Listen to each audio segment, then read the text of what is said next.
Hey guys, how are you all doing today? My name is Jordan McCracken-Foster, and I'm a teaching artist here at Art Prof. And today I'm here with other teaching artist Alex Rowe. And what we're going to be discussing today is chasing success as an artist and the patience it requires. And if you are interested in making your artistic weakness your strength, then come check out our website at artprof.org, where we have lots of free resources like critiques and tutorials. And so, next, I want to talk about our discussion for the day. And I want to ask Alex, what does it mean to reach success as an artist? Yeah, that's the trick question about that is that it's different for everybody. I think the most important thing is that you define what that success means for yourself. Um, and there's no wrong answer. It just has to be true to your goals. If you want to just be very good at your craft and no one sees your paintings, you just give them to friends and family, that's a goal. If you want to achieve great financial success or commercial success, or you want to work on a character that gets you an Oscar, you just have to set those out for yourself. Yeah, I agree. I think that the tricky thing with talking about success is that everyone has their own unique definition.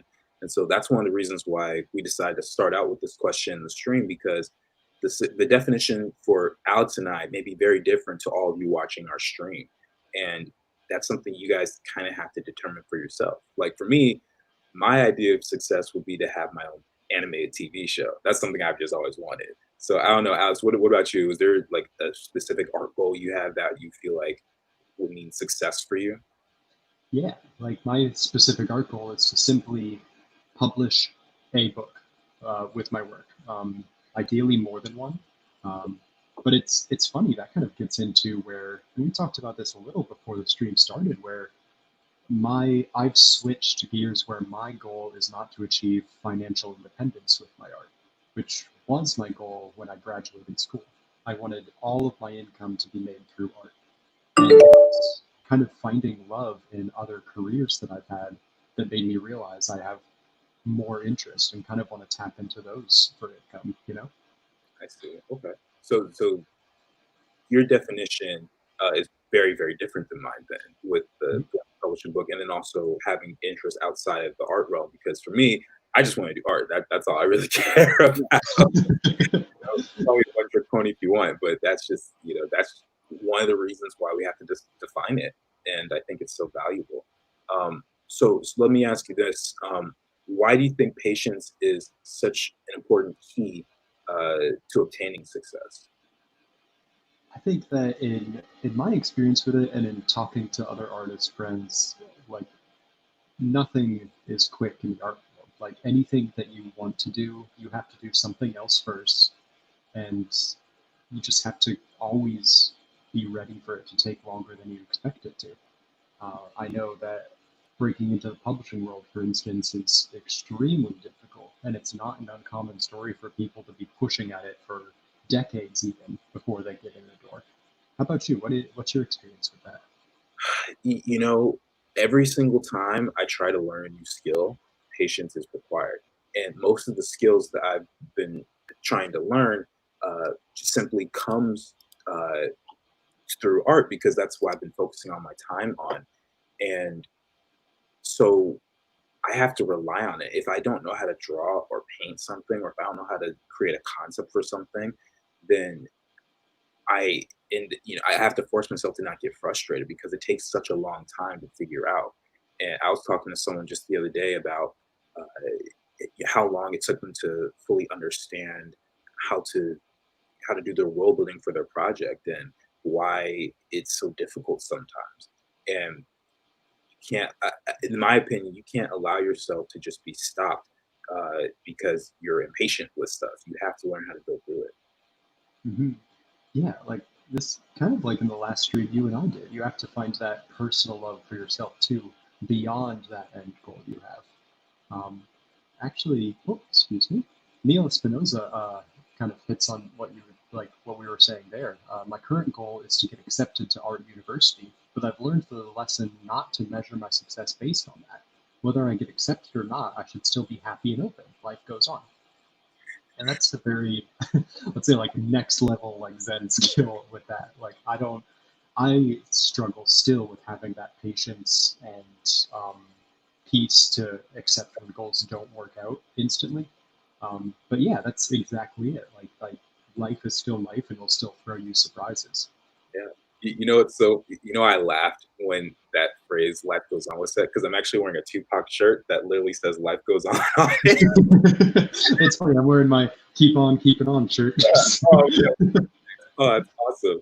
But yeah, for sure. I mean, that's a great short-term goal for to get into art school and to excel in that area.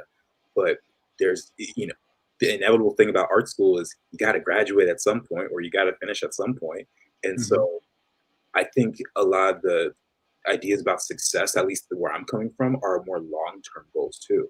But I think those short-term, small intervals of success are definitely important. What do you think? Yeah, like it's somewhat advised in like unrelated to art, just in life, just having short-term goals and long-term goals, and kind of keeping in mind. And this was a unique outlook they brought to it: is keep the long-term goals flexible, so that you can allow yourself to change, because you never know what things are going to be like until you get there. Like for me, what I'm doing now and what my current goals are very different than when I started at art school. I started and I wanted to make comics and then have those comics made into movies and go that route, which I that was the goal that I feel like was pressured onto me by like not I say pressured, but like working with friends. They were like, "Oh, that would be so cool if like your comics became movies." Right. When it in learning more about it, realized that really wasn't what I wanted.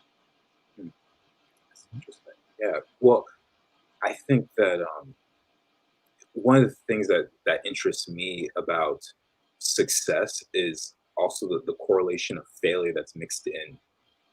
Like there's this idea that like successful people only have successful outcomes for everything.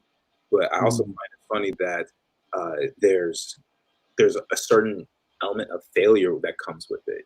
There, like for example, there's this show that not a lot of people have heard of, and it's called Phineas and Ferb. It was on Disney, and I actually, so yeah, good. my favorite shows, the best shows ever. When I was 16 or 17, I had an opportunity to go into Disney Studio and meet one of the co-creators, Jeff Marsh, aka Swampy, and he talked about how he actually created the concept of the show with Dan Povenmire in like 1993, which was 15 years before the show even came on the air. And he said that they just had to pitch and pitch and pitch, and it just wasn't the right time in the early 90s for it. But they were so persistent that now it has become the longest running Disney animated show. And so I just find that so bizarre to think like, oh man, that there's with success comes all these failures too. Oh yeah, like almost in one way, choosing what success means to you is hard enough. But then once you find that, it's like, oh, you still gotta put in that time too. Like that, it's still gonna require this patience. Um, Yes. yeah, it's. I think that's that hard thing, that daily struggle. Um, that actually this comment kind of speaks to, that works really well for me, that daily struggle when your patience starts to run thin. And Moises Lozanzo uh, says, to achieve patience, I have at least 3 projects going to keep me busy and still have that sense of accomplishment with my work.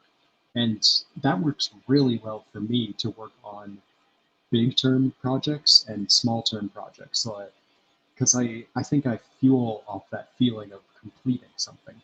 But if you're working on something that takes months or years to complete, or like a long term goal, like you said, of your own animated show, it feels really good to have those short term, like, all right, I finished these character sketches, you know? Yeah, definitely. For me, I always have a list of things I need to do. Like even just last night, I was mentally going like, okay, I need all these backgrounds, I need all these characters, I need all, and it can become overwhelming for sure especially when it's rooted around one project. So I really like the idea of just having multiple projects, and if you get sick of one for whatever reason or the inspiration is not hitting you just right, then you could switch to another one. And if you're looking for some sort of outside approval to validate success, that's I think a pretty good way to do it. You just have a bunch of different things going on, and it's bound that, and one of them is bound to catch on and catch people's eye, and people I'm sure will appreciate at least one of those projects. Hmm. Yeah, it's I think like finding the joy in the smaller goals as well as the bigger goals. Um, let's see. Yeah, like it's about like with the I just started a comic recently and I'm gonna have to restart it because the smaller goals of like designing characters I kind of pushed those to the side. I was like, no, I just want to start page one Yeah. and gotta go back and incorporate more patience into my work with it. So let me ask you this: do you think that a lot of beginning artists struggle with the idea of the ending success versus the journey? Because I find that oftentimes we're so focused on just the end outcome that we forget about what it takes to get there. Yeah, I get that. Like, I feel like you start off, and of course, you get into art because you have an end goal, but you have to be aware that it'll take time. It's always good to compare it to a non-art related field. Um, like, take the going to the Olympics. If you want to be an Olympic gold medalist, you have to work for years and years to get there.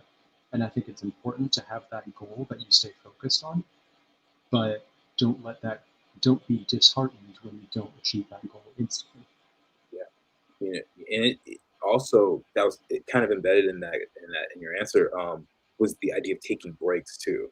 Like that's totally okay if you need to do that in order to help you grow, because there are times where we get too overloaded and we get too overwhelmed with the idea of just wanting this thing to work. And every once in a while, you might need to take a week off or 2 weeks off or something like that just to kind of reset. And so I think that that idea, just like just calm down for a second, let's figure this thing out together, is really really valuable. Mm-hmm. Blue Wolf Spirit just gave us a good comment to go off of where how can you tell the difference between something that you should persist with and something that the obstacle is pushing you in a better direction? What do you think about that on your journey as an artist? Like when something guided you the right way or when you felt you just had to keep going? Yeah, well, for me, I think that it's really valuable to just learn what it is I want to do. For me, the reason I don't quit certain projects is because I'm incredibly excited by them. There are some that I'm just not so excited by. Like there's every once in a while I get a client project and I'll do it, but I'm not super enthusiastic about it. But I have the lights on, it's like that kind of thing. And so a project like that, it's like whatever. But there's always that one where it's just for me, it's my project Shadowboxers, which I've been working on for a few years now. And every time I work on it, I'm like, yes, I see so much potential, and that's incredibly exciting. And as far as the obstacle goes, um, I don't think any obstacle should allow you to hold yourself back. I think that's really possible to overcome those things, and that once you push past that, you'll be even better for it, and it will allow you to face greater challenges later on. Mhm. Yeah, I think for me, it's that you have that idea of if you have this goal to kind of constantly check in and examine it. And as cheesy as it sounds, it's that thing of you know it when you know it. Like when Yeah, you have an idea, like your series you're working on, excuse me, or some series like I'm working on, when you just know, it's like, nah, I got this one. If I have to pitch this for 15 years before it sees the light of day, I'll do it because I know it's worth it. But then sometimes you'll know kind of deep down, you're like, this could be better. I could improve this. And you have to kind of be brave enough sometimes to the phrase it right, like kill your darlings of changing the things you are so attached to. yeah. On that note, actually, if it's okay with you guys, I actually want to share a quick quote. It's from one of my favorite authors, named is Ellen White, and she said, "Many who are qualified to do excellent work accomplish little because they attempt little, Remember that you will never reach a higher standard than you yourself set. Then set your mark high. And step by step, even though it be by painful effort, by self denial and sacrifice, ascend the whole length of the ladder of progress and let nothing hinder you. So, for all you guys who are just worried about, like, how do I know whether I should continue on? You have to set your mark high, set your standard as high as possible, because that's the only way, even if you do achieve this, this level of success, is it the one that you want to achieve? And that's kind of what we talked about at the beginning of our discussion, and just defining success for yourself. Mhm. And I think, I don't know if this is true for everybody, but at least for me, what kept me so impassioned with making children's books, even though I know it has been a decade and it may still be decades to come before they're published. For me, it's that goal of I want it for the children who will read them, you know? And I think finding that further goal of what does your art do? What broader purpose does it serve? Does it help kids? Does it share a concept that you really need to share and get out there? I think that, yeah, in my past experience, when the only goal is my own satisfaction, then those are the goals that kind of fall away pretty quickly. That's a really good point. I appreciate that, because I think we all want to have an impact in the art world, or in just any field that we're in, and we want to make sure that we help other people. At least I think that's the morally you correct thing to do. And so, by finding a way to encourage others by your trade or your gift or your passion or whatever it is, I think is always the right way to go. Mhm. There's a funny quote here that's brought up by Scott Gilly, where he says, I thought that art would only stress me out if I had it as an assignment, but actually my personal work stresses me out. For example, I can't seem to learn line art and I want to be a comic artist. And I had a very similar experience right after I left school, where I was so excited to no longer have assignments, to be able to do anything I wanted. And then you look at a blank page and you're like, wait, time out. Where it's like, I don't know, it goes back to like identifying what success means to you, because I know some contemporary editorial illustrators that love like that world of like, yeah, you give me an assignment, I'll whip something out in 48 hours, we'll call it done. And they love that kind of assignment based creativity. What do you think about what Scott's saying? Yeah, I think that sometimes it's easier for people to work with assignments simply because it gives them some sense of direction. And I know that when I take client work, they're the most annoying ones are the ones where it's like, do your own thing. I trust you completely. I'm like, I don't know what to do with myself. Are you kidding me? Like, I'm not that smart to figure all this out and figure out what you want at the same time. Like, it's hard enough for me to deal with my own projects. It's so that's always frustrating. But when you have an assignment and when you have like those set parameters, I find that the creativity almost always just flows much more naturally. I don't know if people in the comments, if you guys have done any freelance work or any art assignments, let me know if that's a similar experience that you guys. It's so hard to like walk them through it, the clients, and be like, okay, so I'm showing you these pencils because it's easy to change a pencil. Once I start painting, it's a lot harder to change it, so let me know. And then just without fail, it's like once the thing's done, it's like, oh, could you make that car a Jeep instead? And I'm like, you see, this is Right, feedback is good. Give me the feedback. right. And, something else I also want to bring up for Scott's comment about uh, learning line art and being a comic artist is that's again that key is patience, because that's one of those things I struggle with was line art. And I remember one time it was really disheartening. I was in class and I did this project and I thought I did really well. And I remember that one of the comments I got was the line art was clean, but it was stiff. So it didn't look like it had any life to it. And I remember asking my teacher how to improve my line art, and she was just like, "Oh, you'll figure it out. Just keep drawing." And I was like, I was like, "Tell me the answer," But over the years, I've recognized and I've learned how to adjust those things to make it even better. And now that's one of the compliments I get on my work is like, "Oh wow, like the line work is so nice." And so, if you keep that up, if you keep recognizing like, "Hey, I need to work on this thing," and keep, you know, focusing on that, then you're going to get better. But again, that key is patience, you know. So I just wanted to Oh, absolutely.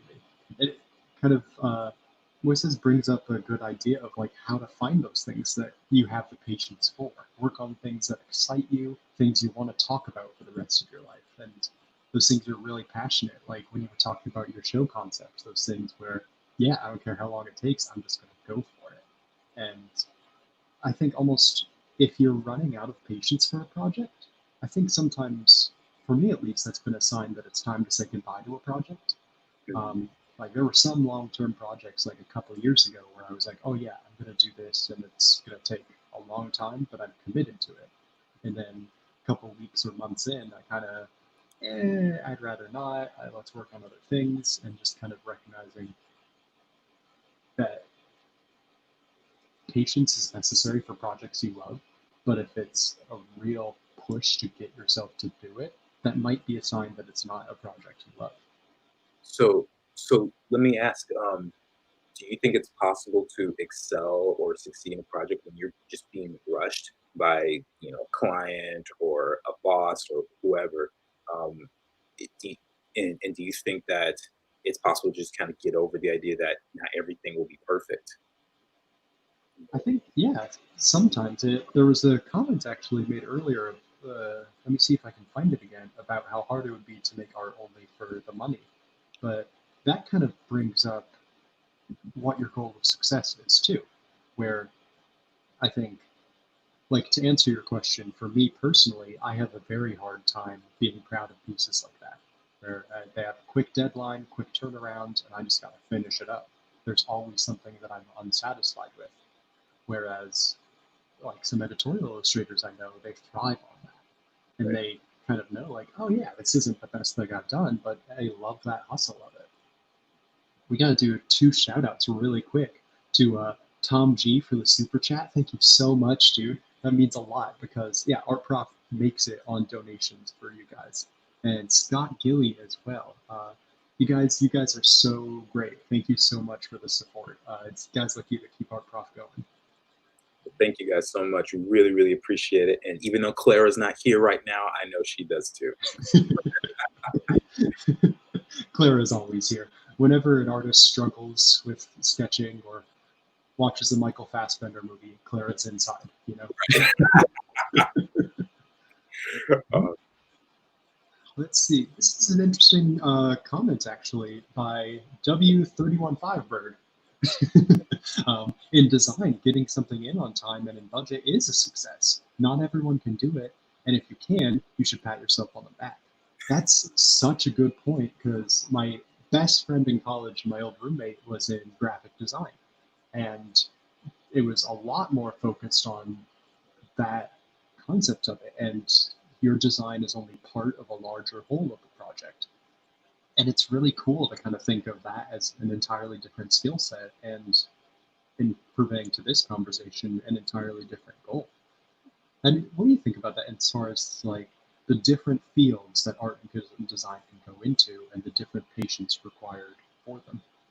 yeah, I mean, it's challenging because first off, there are very strict deadlines depending on the industry you're going into. I know for like for something where you're working with a team of people, like in film or something like that, the deadlines are very strict, and they're like, "We need this 2 hours ago," or "We need you to get us 30 thumbnails by lunch," type of thing, and that can be very, very stressful. But at the same time, in a situation like that, if you can appease the clients, if they're happy with what you produce, then that is a skill in and of itself. That is something that is worth commending because it's not an easy thing to do to please someone else with just a really quick idea very quick, in a very short amount of time. Mm-hmm. Whereas if you're working for yourself, I know a lot of artists struggle with managing their own business in terms of like some artists are not very business savvy, and I know we have a lot of streams on that, and so that like like W315 Bird said, that is some form of success. Oh yeah, and it's that's why I think like we keep bringing up the elements required for the type of work you want to go into too, because I think that can help define what success means to you. Where, like, when we're describing that kind of, I need this 2 hours ago or send me 40 thumbnails by lunch, it's that kind of thing where I just recognized in myself that it's not the way that I work best. Like, that causes me so much stress and anxiety and leads me to make worse artwork. Whereas in the case of me, the timeline of publishing of like takes you decades to get into it, 6 months for the project. Not to say it's slow going, it's very fast paced when you get into it, but it's like, oh yeah, that's exactly more my speed. Like those children's books where people work months on like a single page. Yeah. I'm like, yeah, that's so much more my pace. Mhm. That's funny because, like, on the flip side, I'm so used to just doing a lot of stuff really quickly because that's what I'd be required to do. And I remember one time, I don't recommend this, but I was doing a homework assignment and I had to do 50 thumbnails for a character, and I kind of procrastinated a bit. And my class started at 3:40, and I got up at like I was started working at about 10 a.m. and I knocked out like 45 of those thumbnails because I had done like the other five before. And I felt so accomplished when my teacher liked some of them. I was like, heck yeah, I did that in like 5 hours. Like I'm a and so like something about that thrill, that rush of excitement, not knowing that you're gonna finish on time and it's still going well. I don't know. There's something about that that is almost you almost have to experience it to understand really what it's like. I know I probably sound like I'm crazy to everyone else, but I had to bring it up. No, total. And it's like you're bringing up a funny point of like a like how can you eat your pudding if you don't eat your meat kind of thing, where you can't just do the stuff that you like or the style of work that you think you're good at. Like when I said that I'm now have to restart the comic I'm working on because for me that like 40 thumbnails, like do these character sketches, since that's not my style of working, I kind of skipped it and I'm like, "Ah, I gotta do that. Yeah, Yeah, like you sometimes like being in love with a project and being patient with it requires that you, like Scott was saying, that you learn inking, even though that can sometimes be a struggle. You have to think of that's where thinking of a further goal for your own success can be really handy. That eye on the prize kind of thing. right, right. So let me ask. Since we both have our own personal projects that we want to do, and I know a lot of people on the stream are in a similar situation. Do you think it's even worth it to worry about future success at this stage? Most of us are so early on in our art careers. Do you think that's something that we should be encouraging? Is just like thinking about this as much? I think that I what I wish I was advised on earlier in my career is to be flexible with it. Um, I think that you have to have that goal, and it's unrealistic to say don't have a goal. It's impossible to say like free that from your mind. Um, but at the same time, I think it's important to focus on the aspects of the goal that are only achievable by you. I think I heard an interview with a stand-up comedian about this. I wish I could remember their name, but it was talking about how if their goal was determined on the decisions of other people, then it's a bad goal. Like, for example, in this case, it was like, oh yeah, I wanted to get booked at like the biggest comedy club in New York. It's like, well, that's not up to you. That's up to the booking agent. But if you want to have comedy that's good enough for the biggest comedy club in New York, that's an achievable goal, Like I like that. having something you can achieve. Yeah, that's really cool. I like that a lot because when it's more about you know again it's more like defining personal success. Like if I can achieve this goal on my own, then then that's it. But if you start going like I want to have the highest grossing film of all time, unless you're James Cameron or the Russo brothers, you might have a hard time doing that. And and again, having it being determined by other people, I think art should be one of those things that you should do because you enjoy it, even if you are working for someone else, which is most of us. And I think that if you know that's one of those struggles that people face, and they stop enjoying it at a certain point because like I'm just doing it for other people, and it's not really for me. And how can I break past this? And that's often very difficult for artists. Oh yeah, like it's funny you bring up the Russo brothers. Like we just watched one of the Avengers movies last night, and yeah, you can tell in watching those how huge fans of the comic book world the creators were. And when you think of it in terms of like that goal, like it's like, I want to make a movie that accurately shows like what got me into this world. And yeah, if you have a goal like I want it to be the top grossing film of the summer, again, like, well, that's not up to you. Like, if you keep your goal something that you can achieve, like the further goals will come. Let's see, there was a good question by Blue Wolf Spirit a little bit ago. How do you actually develop patience? Oh boy. This is a big one. Why don't you take this one, Alex, and I'll I think for me, it's been in delay of gratification, of knowing that this goes back to like in school when I first kind of got into painting and went from pencil and ink, which is comparatively a lot quicker, to painting, which takes, in my case, a lot longer to do, and being okay with, oh no, it's gonna take several days of working on this. And that kind of, you need some evidence of slow and steady wins the race, I think, to back it up. Like between something that you know but don't understand. Yeah. For me, I think that you have to you have to intentionally learn to be patient. It's not something that you can just go like, "Oh, I was really patient today." It doesn't just come up like that. It's not like going outside and going like, "Oh, it's sunny." It's not happenstance. You have to actively push that. And one of the ways for me that was learn to develop patience was the challenge that you guys have all heard me talk about, the 2500.